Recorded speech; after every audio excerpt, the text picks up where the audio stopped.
The Undercountry Music News is an excerpt of the weekly internet broadcast Undercountry Music, which features music from great country artists you won't hear on mainstream radio, as well as a roundup of the most interesting country music news of the week without all the fluff. To listen and subscribe to the full weekly episode, please visit undercountrymusic.com or simply subscribe to the Undercountry Music Podcast on iTunes. Let's get into it. 'Cause it's time for the Undercountry Music News!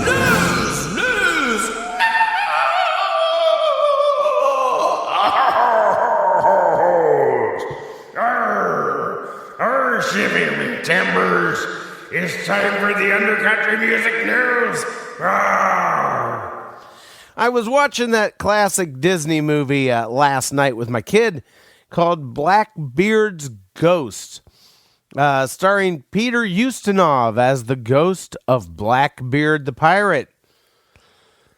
It had been like 40 years since I'd seen that picture, and I remember distinctly that it was 40 years because I was about 5 or 6 years old when I saw it, and I saw it in the theaters. And I remember it distinctly because the only thing I actually remember, well, two things. I remember the pirate drinking rubbing alcohol. The pirate was just like drinking alcohol constantly through the whole movie. Great kids movie. And then I ate these giant sweet tarts at the movie. And then at the end of the movie, I got sick. And on my way out of the movie, I was sitting in my mother's lap, and I threw up all over her lap. And Mom, if you're listening right now, I know you can remember this. And so we thought that was it. We thought it was like, okay, she'll clean up when she gets home. It was disgusting, whatever. Oh, and my head was just swirling, whatever.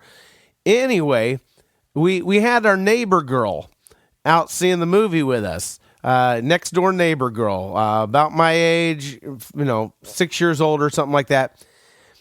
Yeah, we took her to go see a movie about an alcoholic pirate too. So yeah.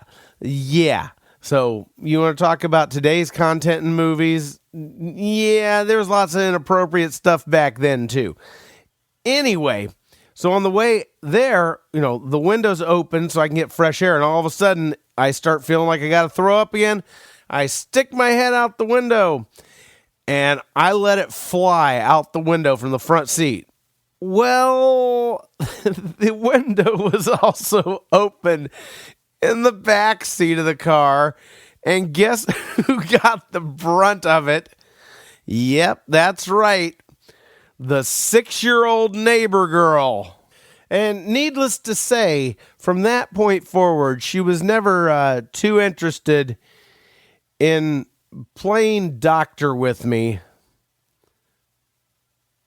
But where was I? Oh, yes, the Undercountry Music News.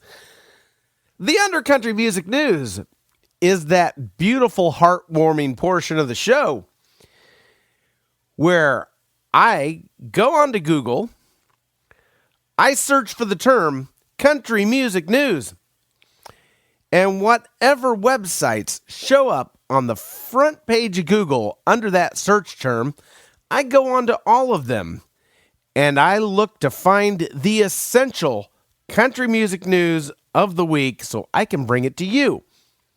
And it's not an easy task because many of these outlets, they're not there to report news. They're there to glad hand the industry and push out whatever dopey press releases, various artists feel like pushing out.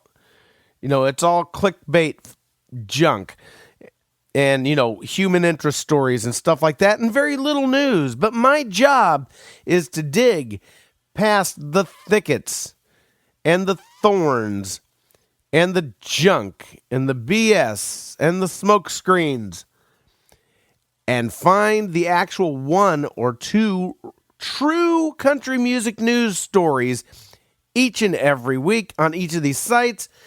And then I compile them all, and then I bring the whole thing to you. So you don't have to go sifting through all this to get the real deal news. That's what I do here. Oh, and an interesting twist here. If I go onto one of these websites and they've got nothing but junk, fodder, press release, BS, then I unleash the beast. And the beast is the Undercountry Music News Wet Belch of the Week. And it sounds a little something like this.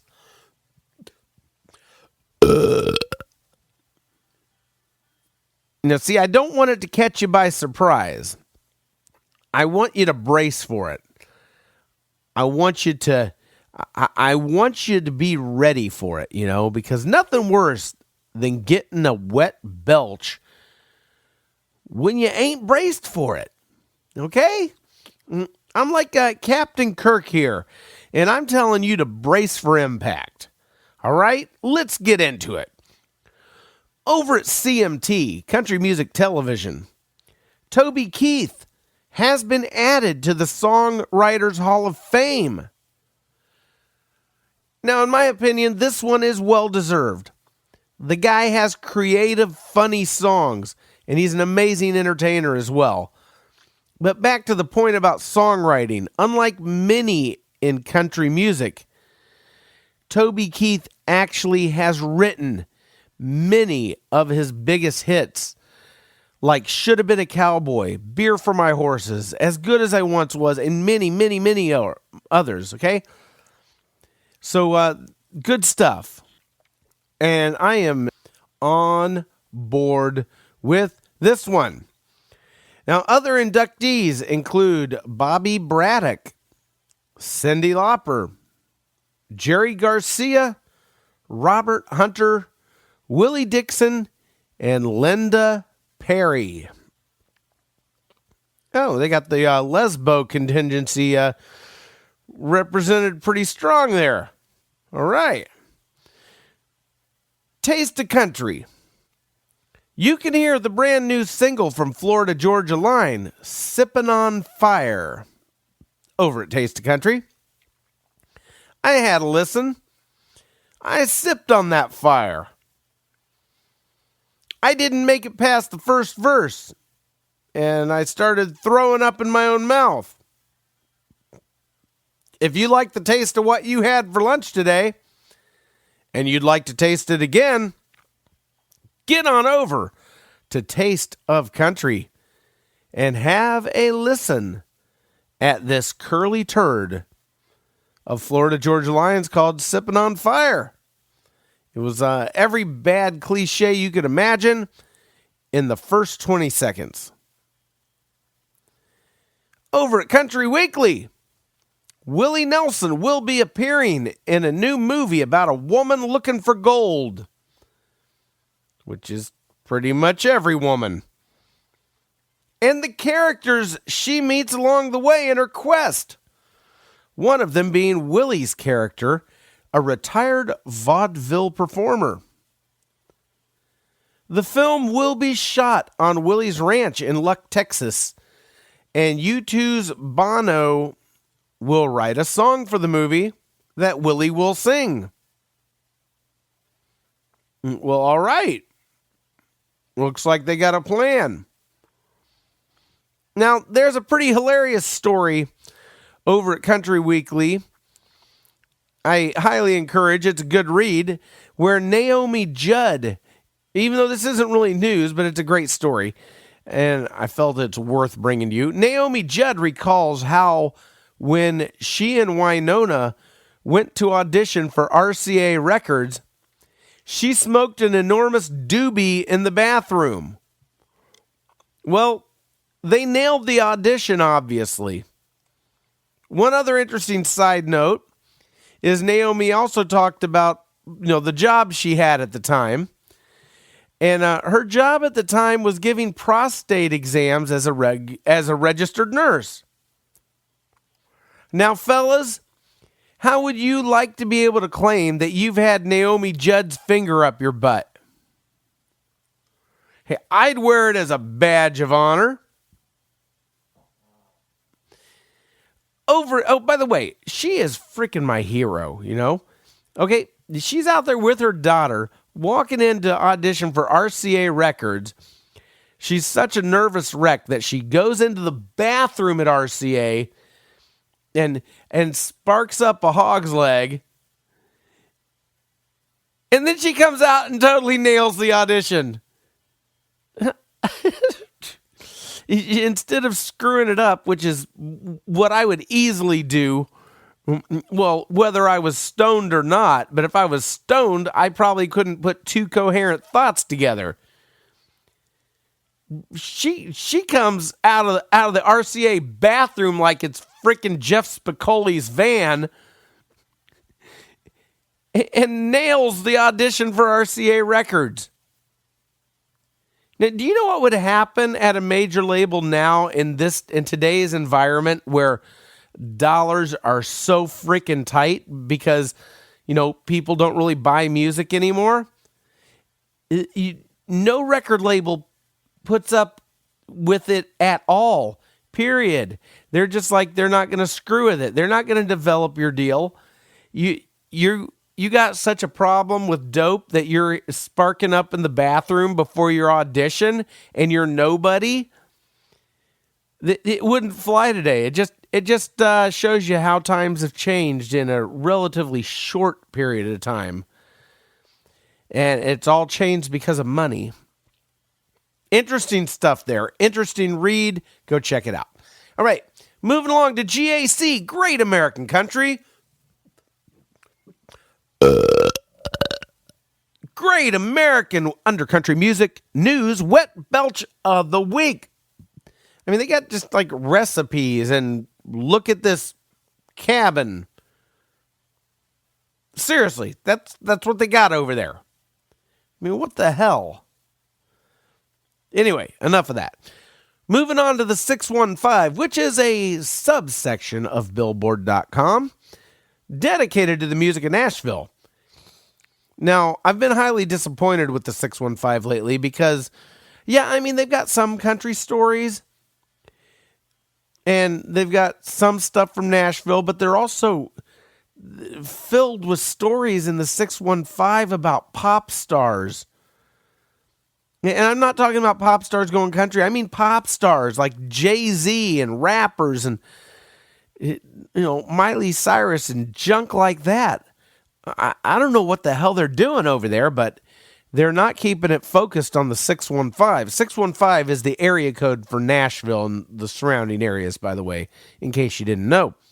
Anyway, I did find one story over at the 615 that is an actual news story about the 615 that I have not read anywhere else.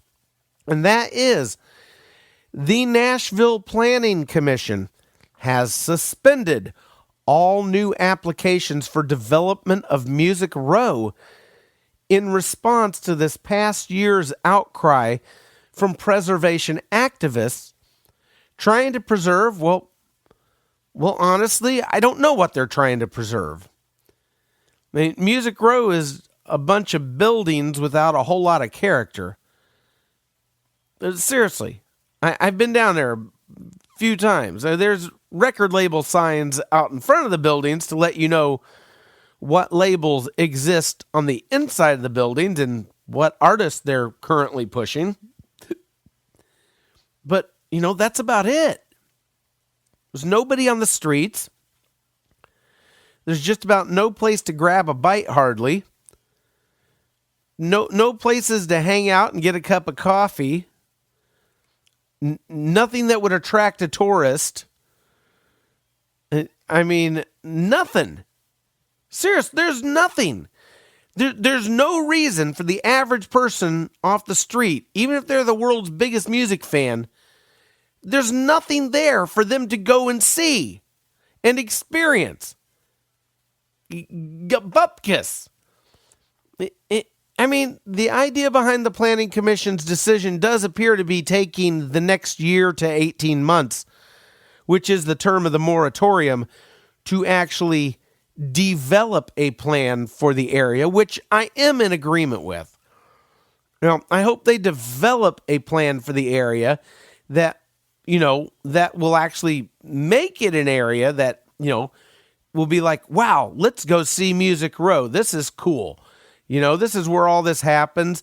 And now we can go down there and, maybe walking tours, maybe a little Music Row Walk of Fame or something, special plaques like, hey, this is the building where, Hank Snow recorded Naomi Judd put a thumb up my butt. Stuff like that. Anyway, I look forward to seeing what they eventually come up with, and hopefully it won't be saving that area in a time capsule, because they will literally be saving frickin' nothing. All right, moving along to Rolling Stone Country.